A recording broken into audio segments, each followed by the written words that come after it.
Okay, we're going to skip a little bit and go into the laws of selling chametz. Now, to preface it, there's a din in the Torah that lo yimatze lecha v'lo yira lecha chametz v'lo yimatze lecha chametz. You're not allowed to see chametz that belongs to you, and you're not allowed to own chametz that belongs to you. Now, somebody else's chametz, the fact that the Torah says you cannot see your chametz, you cannot own your chametz, means you could see other people's chametz. So you can walk into a supermarket or into somebody's house who's not Jewish, and you see chametz there, it is not a problem because you can't see or own your chametz. Seeing means obviously if you own it, then you don't, even if you don't see it, you're getting the sin of what's called bayiro and bayimatzah. So now, years ago, in the time of the Gemara, even after the time of the Gemara, what did people do? They didn't have refrigerators, they didn't have pantries full of food, everything was perishable. So generally, in the time of the Gemara, they used to finish all the chametz before Pesach, whatever there was, they finished it up. It was only a question of the pots and pans. Okay? So halachically, if the pots and pans are clean, you put them away. There's no chametz be'en, there's no tangible chametz, it's only absorbed chametz. You're not transgressing bayiro and bayimatzah if you have chametz absorbed in a vessel. So years ago, they didn't even have mechiras chametz. There's a few instances in the Gemara, somebody came and they said, I have a lot of chametz. Some people own beer companies. They were business people. So they were told, go sell it. So the whole concept of selling chametz is really not discussed. Definitely not at length. It's alluded to a little bit, but it's not really discussed in the time of the Gemara. After the era of the Gemara, when people started owning things, so then there was a problem. You own chametz. You don't want to get rid of the chametz. It's too valuable. So, what are you going to do with it? So based on the Gemaras, and it's a Tosefta Braisa, that they came upon the concept of selling chametz to the guy. So again, we said you're not allowed to own your chametz, but if the guy owns it, so then it's not my chametz. So I would sell my chametz to the guy. The guy would own it during Pesach, and that's it. And after Pesach, I would buy it back from him. So now it became mine again. But during Pesach, it wasn't mine. So years ago, what happened? Years ago, people themselves would go to the guy, sell the chametz, and that was it. And because there's another issue involved also. The Gemara says, chametz shava v'alav Pesach, chametz that was owned by a Jew, after Pesach, you can't eat it, you can't benefit from it, it's a fine. The Chachamim gave a knas. So now that if you didn't sell your chametz and you have chametz, then you can't use it after Pesach either because it's asur b'ana. The Chachamim said you can't, it's a fine that you own chametz during Pesach. So years ago, people would go to the guy themselves, do the proper transactions, the guy would acquire the chametz. Again, even then, it wasn't a lot of chametz. What did people have already? So they would bring their chametz to the guy would pick it up, they would change money, whatever, it was bought very easily. As time went on, people became more illiterate in halacha, and it was more complicated. A guy has a store that's a liquor store. Now liquor's real chametz, okay? So what do? How does the guy acquire it? How does you have cereals in your house with a chametz, you have liquor, you have breads, you have, so many stuff which is real chametz, and it's a lot. Now normally, the way a guy acquires something is, you give it to him, he picks it up, and he acquires it. Okay, but a guy's not going to come to your house and pick up your whole liquor store and your whole pantry full of cakes and cookies and breads and all that. So therefore it became the custom, and this is brought down in halacha, it should be done this way.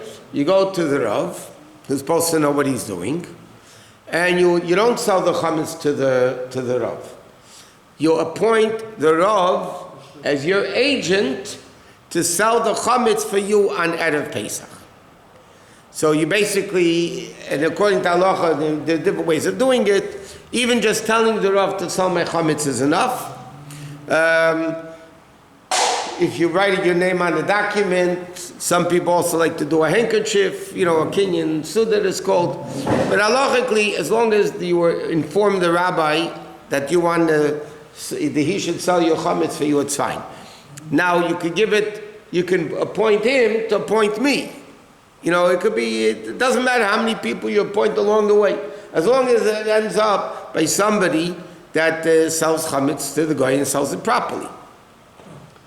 Yeah, if you don't sell it properly, then you didn't sell your chametz. So not only did you transgress only chametz and Pesach, after Pesach you have to throw out all the chametz. You can't even give it as a gift, because then you're benefiting from the gift. You give somebody a gift, you create a relationship. So that's, again, benefiting. So again, you're not allowed to do that.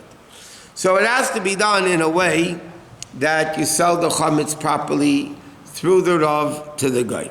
Okay? And it's not a joke. It actually is a proper selling. Okay, so another mistake people make. They think, okay, when will I go to the rabbi to sell my chametz? They use the expression to sell my chametz. Okay, after I clean out the whole house and the whole house is ready for Pesach, then I'll go to the rabbi and sell my chametz. What happens every year, many people, by the time they wake up, they forgot about it. And then by the time the Rav sold the chametz, it's too late. Because after a certain period of time, you can't sell chametz anymore. It's not yours to sell. And people get stuck with only chametz and Pesach. That's a very big problem. So, contrary to public belief that you don't sell your chametz to the Rav, all you're doing is appointing the rabbi that on Erev Pesach, he is your agent to sell the chametz. So you could do it today. You could today go to the Rav and say, I'm appointing you Erev Pesach. Your house could be full of chametz. It doesn't matter. All you're doing is appointing him the day before Erev Pesach. You're appointing the Rav to sell the chametz for you. That's what needs to be done. Then you have another issue. Another issue is as follows. What happens if the chametz is in one place and you are in another place? Meaning as follows. I live in LA, my chametz is in LA, and I'm going to Israel for Pesach. Or to New York for Pesach. Now, you can sell chametz up to an hour before midday and Erev Pesach, okay? But when the Rav sells the chametz here, the last moment, in New York it's 3 hours ahead. In Israel at present, it's 9 hours, they're changing the clock in a week, so it's going to be 10 hours ahead. So now the question is, when the Rav sells you chametz here, you're already sitting down by the Seder. So by you it's Pesach already. Or the same thing is in reverse. You go to, a guy from Israel comes to America for the whole Pesach. So now the question, where should he sell his chametz? Because does it go where the chametz is, or does it go where the person is? So there is a big machlekes in halacha, by the way. There's a different poskim hold different things. The way most people hold, and that's definitely the way we hold, it goes where the person is, not where the chametz is. So therefore, let's say in a normal year, if you're going to New York for Pesach, let's say for Pesach, so you have to sell your chametz in New York or in Israel, because by the time we sell it here, by you it's already after the Zman. So you can't sell your chametz anymore. So you should sell it to the Rav in New York. You can even call him up and do it online. Nowadays everything's online. You can sell chametz online. It's interesting, Chabad.org. You can sell chametz online with Chabad.org. Right? It's not the best way of doing it, but the best thing is in person. But they sell, and it's interesting, they have different Rabbonim in different parts of the country that sell the chametz for those people in that part of the country where they need to sell the chametz. Okay, there's a guy in St. Louis. Well, there's different places where the guys, the Chabad.org, they sell chametz for the whole country, right? People from all over the country are calling them to sell chametz. So then they sell it wherever it's appropriate to sell. So that Rav will sell it for those people at that particular time. Can't you sell it a day before? You could sell it the day before, but then you're still using the chametz. So if you actually, okay, well, the bottom line, you don't do that. So what do Rabbanim do? So the last few years, what we did here, a lot of Rabbanim do it. I sold Chametz a day earlier also. In other words, not only did I sell Chametz out of Pesach, a few guys in the city have different people going to Israel, New York, whatever, and they sell the Chametz, they all come together to me, and we sell the Chametz a day earlier for the people going to Israel, to New York, and whatever, so then their Chametz is sold on time. What happens if, I'll tell you, well, you have an interesting question.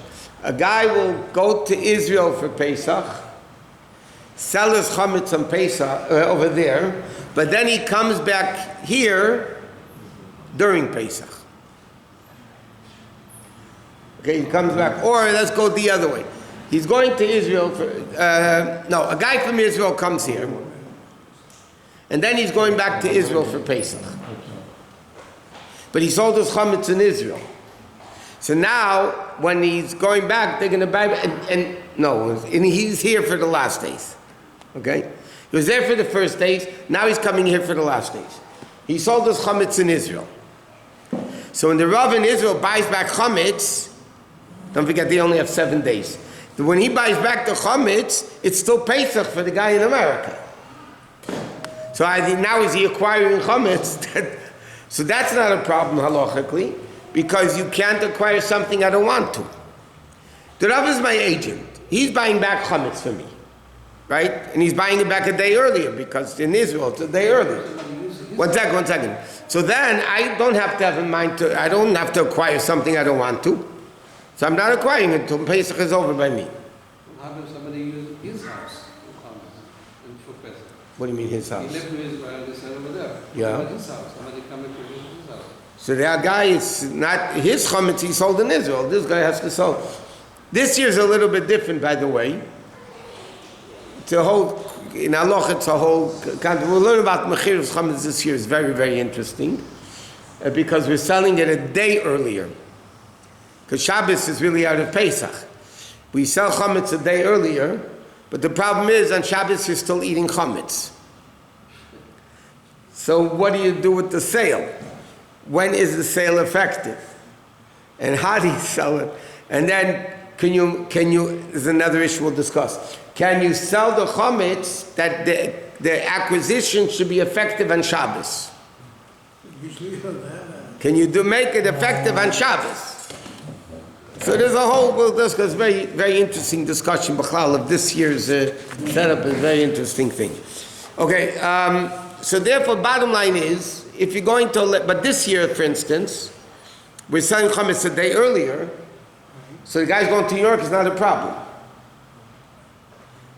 Because it's going to 3 hours, but we're selling it a day earlier. The question is, somebody going to Israel, where it's 10 hours ahead, that might be a problem, even though Poskim right it's not, but we'll discuss that issue when it happens, what the issues are involved and why they're involved and if they are involved. But let's talk about the Chametz, okay? Now you should sell the Chametz and then burn the Chametz, really doesn't matter. Okay, now what you have, when you sell Chametz, it's a legal transaction. In other words, it's not a joke. It's a legal transaction. The guy owns the Chametz, which means, technically, the guy can knock on your door in the middle of Pesach and say, I want to take my Chametz. I want to take my Chametz that you sold me. You won't let him in. No, if you don't let him in, you have a big problem. That shows you don't want to sell it. You would have to let him in. In fact, the Rebbe writes, it's not done today, but years ago, everybody, when they sold the Chametz through the Rav to the guy, they would give the Rav actually a key to his house to give the guy. I mean, the guy would have hundreds of keys. He wouldn't know which house is which. What? Some shul still do that. Yeah, you give the key. Yeah. The Rebbe writes, I mean, we always used to do that, by the way. I still do it for other reasons. But the Rebbe writes that la'achrein, lately it's not done. I mean, people don't do it. But I have, by me, a bunch of people give me keys. I give to the guy, write their names on the envelope. They get back the keys afterwards. But then, Why do you do that? You're showing the guy you have access to the chametz. It's not a joke. It's your chametz. It's legally yours. You want to come and take it? Fine. You're going to have to pay for it. Eventually, because we'll soon limit the down payment. But technically, the guy comes into your house and says, okay, I want your bar. Okay? $1,000 bar. You can take that, and you can't stop him, because if you stop him, it shows that you don't want to sell it. You can't do that. So technically, he would have to pay for it. Or the Order of Kabul would have to pay for it as well. But it's an actual transaction. In fact, there's a number of legal transactions the Rav does with the guy, that according to halacha, the guy is mamish owning the chametz. And after Pesach, the guy comes, and he buys back the chametz. He sells back the chametz. Does it have to be legal in the law of the land? No, it has to be halachic kinyan. But by the way it's done, legally for sure it's a transaction. The way you sell the chametz to the guy, it's definitely legal according to civil law. The acquisitions with goyim are more complicated in Jewish law than they are in civil law. What if he disappears? If the guy disappears, okay, we'll get into in Shulchan Aruch it says what happens if the guy disappears, so you can buy it back from his yorshim, from his kids, from his wife, you can buy it back. Okay.